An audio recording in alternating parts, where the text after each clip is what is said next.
जय गुरु। आज मैं आलोचना करूंगी मनुष्यों में अच्छे गुण और बुरे गुण दोनों होते हैं। श्री ठाकुर जी बोले कि तुम चाहे जो भी क्यों ना देखो, अंतर सहित सबसे पहले उसकी अच्छाई देखने की चेष्टा करो और इस अभ्यास को तुम मज्जगत कर लो। यानी हमेशा सबकी अच्छाइयों को देखना है और अच्छाइयों का चर्चा करना है।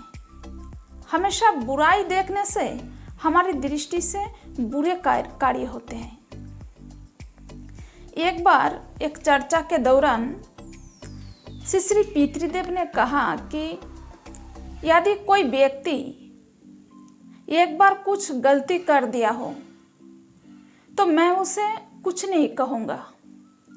अगर मैं कहूँगा भी तो मुझे सोचना पड़ता है कि प्रतिक्रिया क्या होगी, और नहीं कहूँगा तो भी प्रतिक्रिया क्या होगी। इसलिए हमें भी किसी को कुछ भी बोलने से पहले सोचना होगा, क्योंकि ठाकुर जी हमें यही तो सिखा रहे हैं कि सबसे पहले हमें किसी को कुछ बोलने से पहले सोच समझ कर बोलना होगा। हमारे बोलने से किसी को चोट ना पहुंचे कि हम क्या बोले क्या ना बोले। श्री ठाकुर जी ने हर चीज के बारे में हमें बताया। या जान इष्टविति शस्त्रनि सदाचार, यह सभी कैसे किस प्रकार पालन करना है। श्री पितृदेव के पास एक गुरु भाई आके बोल रहे हैं, बड़दा उन्होंने बाथरूम किया लेकिन पानी नहीं डाला, तो आपने इस बात पर उन पे चिल्लाया। यदि यही छोटी छोटी बात आप लोग नहीं समझेंगे तो उसका अहंकार और बढ़ेगा। आप में ठीक से बोलने का धैर्य ही नहीं है। यही बात यदि श्री ठाकुर जी किसी को बोलते तो कितना प्यार से बोलते। श्री ठाकुर जी को अपने जीवन में ग्रहण करने के बाद यही छोटी छोटी बातों को ध्यान में रखना है, क्योंकि ठाकुर जी किस प्रकार बोलते थे, किस प्रकार चलते थे। हमेशा ठाकुर जी को लेकर ही हम चलेंगे ताकि हमारी कोई भी बात से किसी को चोट ना पहुंचे। ठाकुर जी यही तो सिखा रहे हैं।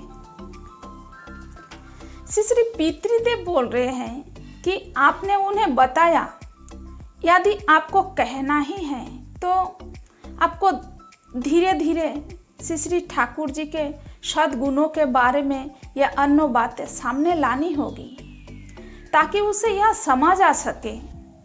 तब उन्होंने जीवन की नैतिकता का पालन किए बिना रह ही नहीं सकता।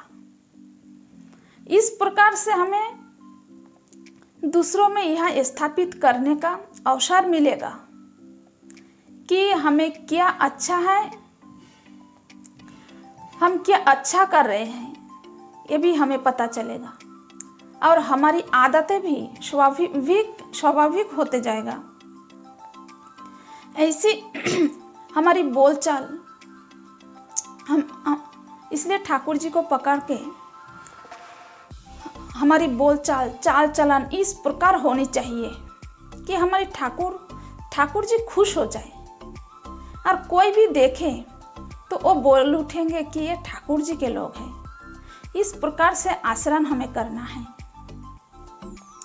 हमारी एक ही उद्देश्य है कि श्री ठाकुर जी को अपने जीवन में प्रतिष्ठित करना।